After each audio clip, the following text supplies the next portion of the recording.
यशस्वी जायसवाल, साई सुदर्शन ने भारत को डुबोया या सुमन गिल और केएल राहुल ने भारत को बचाया? क्या बात है सर, क्या बात है। अरे ये तो कुछ भी नहीं है, इससे बड़ी बात तो सुमन गिल ने कर दी है, क्योंकि विराट कोहली का रिकॉर्ड तोड़ दिया है। क्या बात कर रहे हैं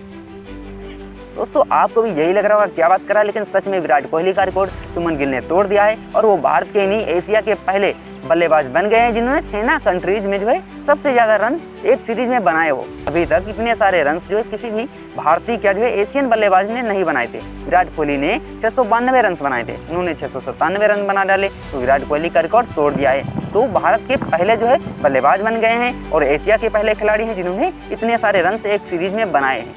क्योंकि अभी तक सिर्फ विराट कोहली ने ही बनाए थे। और वहीं पर बात करें हम अगर जो सुनील गावस्कर की, तो उन्होंने वेस्ट इंडीज के खिलाफ 774 रन बनाए थे, तो वो 6 कंट्रीज में नहीं आता है, यानी वेस्ट इंडीज नहीं आता है, सिर्फ साउथ अफ्रीका आता है, ऑस्ट्रेलिया आता है, इंग्लैंड आता है और न्यूजीलैंड आता है, यही 4 कंट्रीज 6 कंट्रीज में आती हैं। तो यहाँ पर रन बनाने का जो रिकॉर्ड है वो सुमन गिल के नाम हो गया है, क्योंकि 6 कंट्रीज में इतने सारे रन जो है किसी भी भारतीय और किसी भी जो है वो एशियन बल्लेबाज ने नहीं बनाए थे, यानी जो है विराट कोहली ही जो है थे जिन्होंने सिर्फ 692 रन बनाए थे।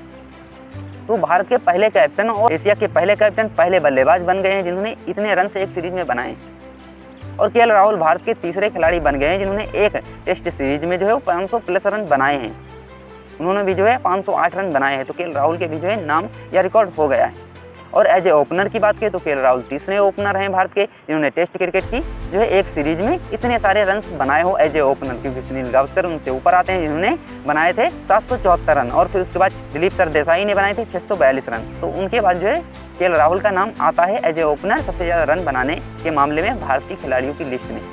क्योंकि अभी तक कई सारे ओपनर्स ने रन तो बनाए लेकिन वो भारत में बनाए। भारत से बाहर किसी भी भारतीय ओपनर्स ने इतने सारे रन नहीं बनाए हो जो 600-700 के ऊपर रन हो, यानी 500 के ऊपर रन हो। तो यहाँ पर केएल राहुल वो तीसरे भारतीय ओपनर बन गए हैं जिन्होंने भारत से बाहर 500 प्लस रन बनाए हैं।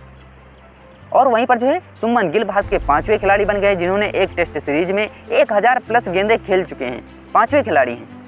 मैं सोचा यार ये कमाल की जो है बात है सुमन गिल के लिए कि 1000 प्लस गेंदें खेल चुके हैं, अभी चौथा ही टेस्ट मैच चल रहा है और अभी भी जो है वो बैटिंग कर रहे हैं, यानी एक टेस्ट मैच अभी शेष है, 2 पारियां उनके पास अभी शेष हैं और इस टेस्ट मैच की जो बैटिंग है वो भी अभी शेष है, 1 दिन की पूरी बैटिंग। और केएल राहुल इसी के साथ जो है एशिया के और भारत के दूसरे ओपनर बन गए हैं जिन्होंने जो है सबसे ज़्यादा 50 लगाने का रिकॉर्ड अपने नाम कर लिया, क्योंकि इनसे ऊपर सुनील गावस्कर हैं जिन्होंने 19 बार जो है 50 प्लस रन बनाए हो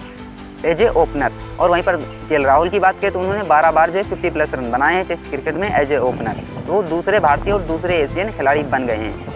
अगर हम दोस्तों बात करें एक टेस्ट सीरीज में सबसे ज़्यादा रन बनाने वाले भारतीय खिलाड़ियों की, तो सिर्फ जो है 2 ही खिलाड़ी अभी तक थे, एक तो राहुल द्रविड़ थे और विराट कोहली थे, लेकिन अब उसके बाद सुमन गिल का भी नाम आ गया है इस लिस्ट में और वो टॉप पर हैं,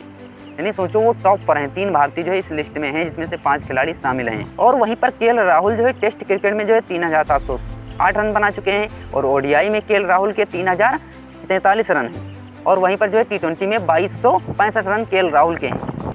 और मतलब सोचो यार केएल राहुल कितना अंडररेटेड प्लेयर है, मतलब केएल राहुल की चर्चा तो यार कोई करता ही नहीं। मतलब सोचो ओडीआई में जो है बंदे ने जो है 3043 रन बनाए और टेस्ट क्रिकेट में 3708 रन बनाए हैं और टी20 में 2265 रन बनाए। तो हर फॉर्मेट में बंदे के पास शतक है, चाहे वो टी20 हो, चाहे वो आईपीएल हो, या फिर जो कोई भी टूर्नामेंट हो यार, मतलब हर जो है क्षेत्र में इसके शतक हैं, हर जो फॉर्मेट में इसने अपना नाम रोशन किया, लेकिन इसकी चर्चा कोई नहीं करता यार। और रविंद्र जडेजा भारत के जो है वो दूसरे ऑलराउंडर बन गए हैं जिन्होंने जो है टेस्ट क्रिकेट में 7000 प्लस रन और 600 प्लस विकेट लिए हैं, क्योंकि इससे पहले कपिल देव के नाम यह रिकॉर्ड था। और इस लिस्ट में जो है शॉन पोलाक आते हैं और वहीं पर जो है साकिब अल हसन भी जो है इस लिस्ट में आते हैं। दोस्तों अगर हम बात करें भारत के कितने खिलाड़ियों ने अब तक जो है एक सीरीज में सबसे ज़्यादा रन बनाए हों, मतलब ऑल ओवर अगर हम बात करें 6 कंट्रीज़ को छोड़ करके सभी जो है देशों में अब तक जो है वो सुनील गावस्कर ने बनाए थे 774 रन वेस्ट इंडीज़ के खिलाफ 1970 में, और फिर उसके बाद सुनील गावस्कर ने दोबारा बनाए थे 772 रन इंग्लैंड के खिलाफ 1978 में, और फिर उसके बाद जो है आते हैं यशस्वी जायसवाल जिन्होंने 712 रन बनाए थे, इन्होंने भी इंग्लैंड के खिलाफ बनाए थे भारत में। और फिर उसके बाद सुमन गिल आते हैं जिन्होंने 697 रन बनाए। फिर उसके बाद विराट कोहली आते हैं जिन्होंने 692 रन बनाए हैं एक टेस्ट सीरीज में। और वहीं पर भारत के खिलाफ एक शर्मनाक रिकॉर्ड भी दर्ज हो गया है, क्योंकि भारतीय टीम के खिलाफ 11 सालों बाद किसी टीम ने 600 प्लस रन बनाए हो, क्योंकि इससे पहले 2014 में न्यूजीलैंड की टीम ने बनाए थे 680 रन 8 विकेट होकर के एक इनिंग्स में, और वहीं पर अब इंग्लैंड की टीम ने बना दिए 669 रन एक इनिंग्स में, यानी 11 सालों बाद ये सेकंड हाईएस्ट स्कोर है हमारी टीम के खिलाफ 600 प्लस रन बनाने का, सोचो यार। और वहीं पर इंग्लैंड की टीम का तो ये हाईएस्ट सेकंड है, क्योंकि इंग्लैंड की टीम ने 2011 में 710 रन बनाए थे। केएल राहुल सुमन गिल ने यार क्या बल्लेबाजी की है, मतलब कमाल की बल्लेबाजी की है। एक तरफा डोमिनेट किया है दोनों लड़कों ने, मतलब 174 रन की पार्टनरशिप करी है दोनों बंदों ने, बहुत कमाल की पार्टनरशिप हुई है यार। 2 विकेट हमारे गिर जाते हैं, लेकिन फिर उसके बाद क्या बैटिंग की है खूंटा गाड़ करके। केएल राहुल वहीं पर जो है 87 रन बना करके खेल रहे हैं और वहीं पर 78 रन बना करके सुमन गिल खेल रहे हैं, यानी एक को 13 रन चाहिए सेंचुरी के लिए और एक को 22 रन चाहिए। और इन दोनों का क्रीज पर रहना भारत के लिए बहुत बड़ी आवश्यकता है और बहुत बड़ी जीत है भारतीय टीम की, क्योंकि भारत यहाँ से टेस्ट मैच को सिर्फ ड्रा कर सकता है, जीतने का तो सोच ही नहीं सकता,